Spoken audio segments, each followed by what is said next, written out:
Now we have quiz time. I like quiz time. So do I. Okay, what do we got? Here's from last week's questions. The first one was, what do you do to make sure nothing gets done? Oh, that's easy. Dig your heels in and don't compromise. Markets have, and this applies to markets as well as politics, markets have a bid and an ask price. And the difference is the bid-ask spread. So when they're close, like a penny apart, there's a lot of movement in the markets. There's lots of liquidity. But when they get further apart and people won't budge, I won't sell at this price, I won't buy unless it's this price, markets don't clear, There's nothing no trades happens. made. No trades made.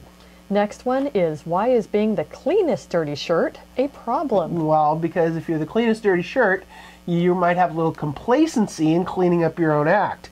Then all of a sudden all the dirty shirts get clean and now you're the only dirty shirt and no one wears the only dirty shirt. Next one is, why should you finish the sentence? Well, it's the clarification that makes all the difference. So the Federal Reserve loaned out $7.7 trillion if you count it as overnight loans. Every single day. Every single day. If you finish the sentence, it's not so salacious and you actually understand what they did. Or if you say 8.6 unemployment was a result of the reduction in the unemployment rate came because of the reduction in the labor force. People stopped looking for work. That clarifies the sentence. You got to finish the sentence with clarification. And last of all, how can you avoid looking in the rearview mirror? Well, try to figure out what's going to happen next. Last week I showed you the Bloomberg economic calendar. This week we talk about every week in the 4-Hour Foggy Windshield of what we think is important next week. You know, next week Merkel's going to talk, or they're going to meet on Monday. There's going to be news on that, which will move the markets. Friday they're supposed to have their announcement. In between there, there'll probably be some announcements. That'll be the big news next week.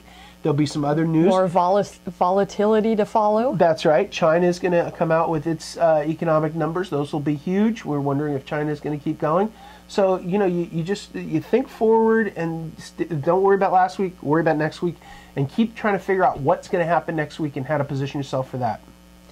And what do you have for us this week? This week we're going to tackle easy questions. The first one is, why was central bank coordination important? Why was it important to get them all involved? And then the second question, which is the coin flip question, is what do you think Europe will do? You've heard enough from us. What do you think they'll do? I think it's a 50-50 shot. At least four choices there? Yeah, well, yeah, there's four choices of what could happen. Either they're going to do this or they're not. And if they're not, all the choices are bad. How can a misleading headline, or how can a headline be misleading? How can a headline be misleading? So that's question 3. And question 4, you got to stay tuned to, for this, is how do you stress test yourself?